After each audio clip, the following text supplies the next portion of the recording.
My name is Karen Sutton-Ford. I'm president of Sutton Ford in Matteson, as they say, Matteson, Illinois. I actually go by Karen Ford, really. It's just really ironic that my last name is Sutton-Ford.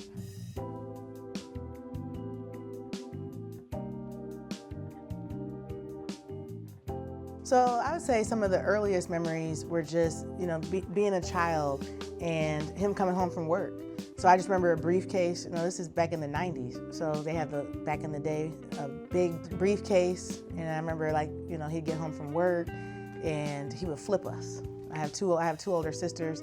So, you're all excited when your parent gets home from work and you put your feet on his legs. He's 6'5", and he'd flip you and we'd just be so excited. Some of the early memories were, as a kid, you think it's just so cool, right? Daddy, did you fire anybody today? And he took that extremely seriously. Like, that's not fun. It's not funny.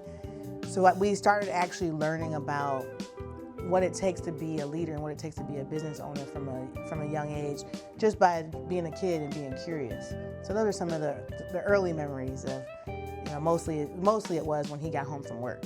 Feel alive. Some of it is kind of going back on, just my dad and knowing that you knew what he was going to wear every day.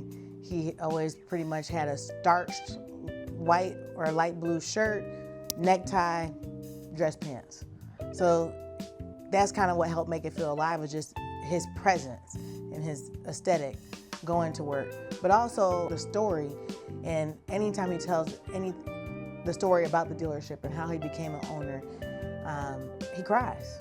And so I think that's really what helped it feel real, because you understand, why is he crying? And he's crying because he's just so full of gratitude, and he's just so thankful and grateful that, he's living a life that he could have never hoped, dreamed, or imagined. And the way it was put together, and it's really nothing but God. And so that is probably, I would say, the story is the story. And when we talk about scents and smells and, how does it make it real for you?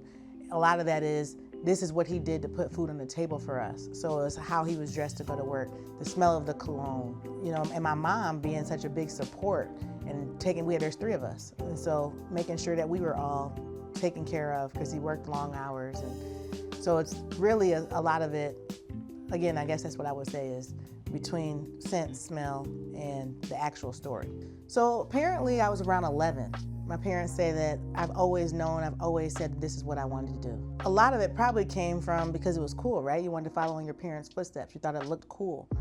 But I enjoy talking. I enjoy talking to people. I enjoy challenges. So that sales aspect of it was intriguing to me. I went to school for finance, but I never wavered in what I wanted to do. I always said that this is what I want to do.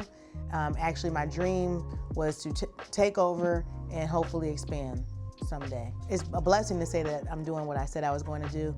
And actually, in the days of Twitter and Instagram, my handle is Call Me Ms. CEO. I did that, before. This was, probably at least 10 years before I ended up in this position. And so we talk about speaking things into existence. I've always, like I said, I was working somewhere else. I was working at IBM, or I was working at Toyota, but my handle was always Call Me Ms. CEO. So I know it's something that seems so simple, but to say that I've always wanted to do this, it's true. So my parents really had that foresight, and I'm really grateful for them for that. But it was always the rule. My parents, like I said, we all grew up in the car business, and they said we couldn't come work here, and they preferred for us to go work corporate America. And the reason why they wanted us to work in corporate America, in the words of my father, because you need to get, what did he say? You need to get eaten up. They'll eat you alive. But corporate actually teaches you so many things. He came from corporate America himself, and my mom as well. And so corporate, they have the resources, they have the training, they have the knowledge and the background. And so that's really what he wanted us to go to corporate America for, was you have to understand networking, you have to understand what it takes to try to climb and get to the next level. You're gonna have some managers that you work for that you don't really like and you don't agree with. You get to see all these different management styles. So that was really the premise behind going to corporate America. But it also gives you a skill set that it's kind of intangible, where you're learning from the environment. You don't really realize what you're getting from it. So that was really why it was a push, but I'm truly grateful that that's what the path that because growing up in the car, most people in the car business grew up. They started as a salesperson. They might have gotten into it by accident. They might not go to college, which is okay, but then they work their way up. But this allowed us to, to have a really big breadth of knowledge. And then to see, like, coming from corporate America into the car dealership, you're like, this is disorganized. They're behind. But a lot of it is, again, we don't have those resources. You're still a small business. We've grown, we've been blessed to grow, but, so now we have over 100 team members, but we're always a small business. So you're just really trying to figure it out as you go. Yeah, I actually started in our fleet department. So fleet is business to business sales. Fleet is an old business. When I say old, I was always the youngest person in the room by far. I probably still would be the youngest person in the room. And we had, at the time that I came in 2015, we had 2 managers here who were in their 70s. Unfortunately, one of our previous fleet managers passed away. And so when he passed away, we lost his book of business. The other 2 managers, they kind of cherry picked which accounts that they wanted, but that manager that passed away had the relationship with those accounts. So, and we run them as individual business units. So basically, what business you get is what business you get paid on. So they weren't willing to train anybody. They weren't willing to show anybody or give them any accounts because they're like, this is how I get paid. This is how I feed my family. So my dad thought to himself, well, they have to train Karen, right? They can't say no. So, and then that way he could still pay them on what they were doing, but I'm learning. So that's where I started. I started in the fleet department. I started like stocking in cars, billing deals, learning how to do bids. And then I started realizing things. We're doing bids and that they were using whiteout. And I was like, I don't think that this is how this should be done. And so I was able to hire, at the time he's still here, Alex Kadish as a fleet salesperson. And I just kind of looked at it, I said, Dad, the reason why you're not getting anybody is because the dealership business is commission-based. Well, nobody's gonna come to do something like that and then be in the hole, and they have to dig themselves out the hole, so they're just not making a lot of money. I said, so we should think about this differently and give them a guarantee. So that's pretty much how it worked. Now Alex is the vice president of our commercial and fleet department. The business is essentially tripled. And so I started in fleet, and then I could, fleet still teaches you the sales side, how to deliver vehicles. And then I started like sniffing around. And I knew that in the auto space, typically you get trapped in sales. So I knew I wanted to go to service and parts prior to going to sales. I wanted to do sales last. I did a little bit in service and parts. I did NADA school, which is Dealer Academy. And that kind of helped me to see all the other departments. And I had done accounting, like I did a little bit of accounting in high school and college. And so I kind of knew some of the desk in accounting. So I went to service parts, but sales has been our kind of Achilles heel for the past 10 years, ever since Ford's been getting away from cars. And so that's how I started to get into sales. So I got to do every portion of the dealership, and then until I got to sit in this chair. Yeah, I think they were just trying to do their best as parents. And so they might not have realized that it was preparing us. That just their parenting and challenging us. But there's one particular scenario, which of course I tell my people, my dad has selective amnesia. But I remember I got home from college and it's summer break. And I remember coming downstairs. My dad woke me up. Came downstairs, and he's getting ready for work. And he says, I need you to go upstairs, put on a suit, get on the next train, go downtown, and get a job. I was like, this man has lost his mind. And I literally just started crying.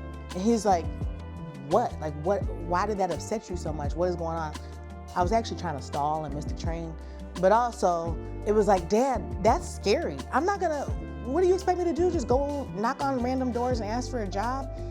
And that in itself was a lesson, because he said, do you know how many people I have knock on my door every day for a job? He said, it is a dog-eat-dog world out there. And you are just here for summer break like you don't need to earn money. He said, you have to be hungry. You have to know what it takes to get a job and keep a job. You need to be able to elevate. You should be working on yourself and working on doing something every day. You're not going to just sit in here and watch TV and enjoy your summer break. So there were lessons like that actually happened. I don't think he was intentionally teaching me the lesson, but he taught me that lesson. They were strict. So I remember high school, I pulled up, we had this old Taurus. My sister and I, we all had to share a car. And the brakes, it's just, you're rolling up to school. And I remember people saying like, don't your parents own a car dealership? It's like, yeah, but we got to figure this out. We're blessed to have a car. And, you get a B in that car. Everything was contingent upon the car. You talk back, you act up. The car is gone. I think that those are lessons they were teaching us, was to be humble and to be appreciative, because not everybody, you have to work hard. And then they also really taught us about giving back. So from the organizations they were in, the organizations they put us in, to have to volunteer, to understand that you might be blessed, but you need to pass those blessings on to others. So I guess some of it was formal. I'm sure they planned it and it was intentional, but some of it was informal, of just being good character citizens and challenging us. So when my dad actually got the call, so basically, again, my parents told us to go work, corporate America, figure it out. And I was living in the Bay Area of California, and I was working at Toyota, and I got the call. So the call existed of, it's time to come home, I'm tired. And I thought to myself, man, I'm enjoying this. This weather is awesome, and I'm starting to meet people. What do you mean come home? So I ended up stalling. That's probably, I guess, a theme for me right now. But people came to stay with me and go visit Stanford or go visit all these nice elite schools, and I've heard about a 1-year MBA program. So I said, hey, Dad, give me a year. I want to go get my MBA. Great. But I say that to say, when I left Toyota, so I go in, I'm like, yeah, I'm going to go give my 2 weeks notice. I bawled crying. I mean, I'm in my manager's office, and she's like looking at me like, is it really that serious? But really, the reason I was crying, because I thought to myself, this is it. What if you're not successful? You are giving up a corporate job with a secure paycheck to go work in the family business. And what if you don't make it? That's really what was going through my head. Am I going to be able to jump back into corporate America? Am I going to be able to, to pay my bills and fulfill the life that I think that I hope to have? So that's really when I doubted myself, was the day that I went into the manager's office to resign from corporate America. And again, my parents, like I said, they take it easy on us relatively, especially when I look at like other dealer kids and stuff. I know that I'm blessed.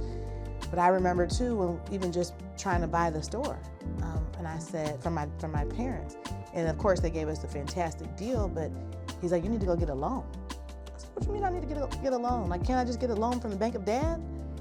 And he said, no, he said, at this time I was married, and he said, you need to know what it means to go to your spouse and ask them for a second mortgage on your home to fulfill your dream. I said, say what? And he's like, I had to do it. He said, as a dealer, you are the last to get paid. You are responsible for all of these other families, and you have all these expenses, and you get paid last. So when you have a bad month, and this is your dream, and you're telling your spouse, I'm an entrepreneur, and I'm trying to figure this out, we need some more money. He said, you need to know what that feels like.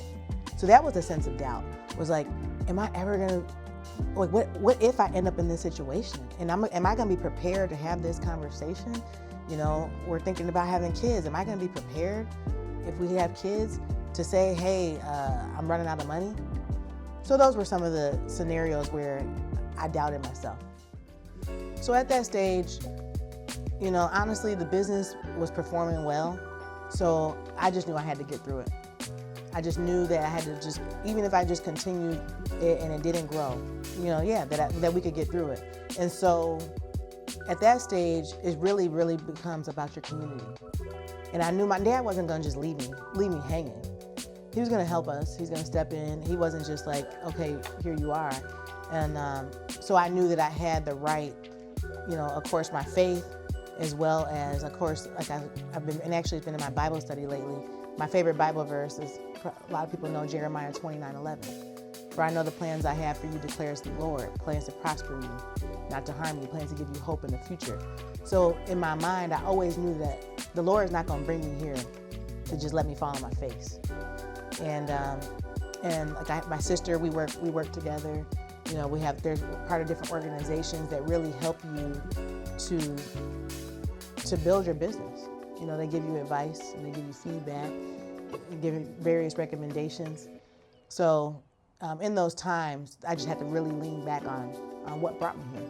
Early on, actually, I was doing a film for Ford, and they asked me a question about, like, how does it feel to be living your dream? And you move so quickly in everyday life that I realized at that moment, I never took the time to pause and relish, and I'm actually living out my dream. And so some days you have to kind of pinch yourself because you're just so used to the hustle and bustle and you're moving to stop and say, thank you, Lord. And we're doing this. And I appreciate it, and please help me to continue doing it. Because what we're doing is providing a future for people. I say we are a for-profit business. Don't get it twisted. We're here to make money. However, by the team members that we employ, by the community, the car deals that we're getting done, you still are able to impact and change people's lives. And that's really what we're doing it for. Not doing it, it's not for greed. It's to, put that out there in the atmosphere. So yeah, there's just sometimes you just have to slow down and just be grateful and say, I actually am living out my wildest dream. So actually it wasn't as hard as I anticipated it to be. And a lot of that is because we actually proved ourselves. We had to work. So a lot of dealer kids, they go out, they go to college, they have a great time, and then they come in and it's like, I'm running things. No. We had to work our way up, and we had to earn where we are today.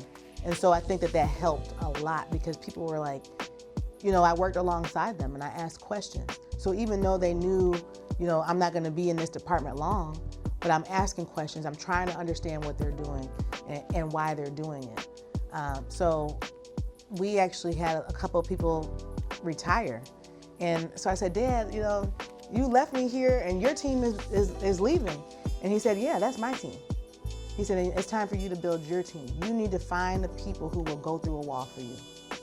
And that's really what being a leader and being a business owner or coach is all about, is because you can't do it without your team. And so I really didn't have a hard time with the respect.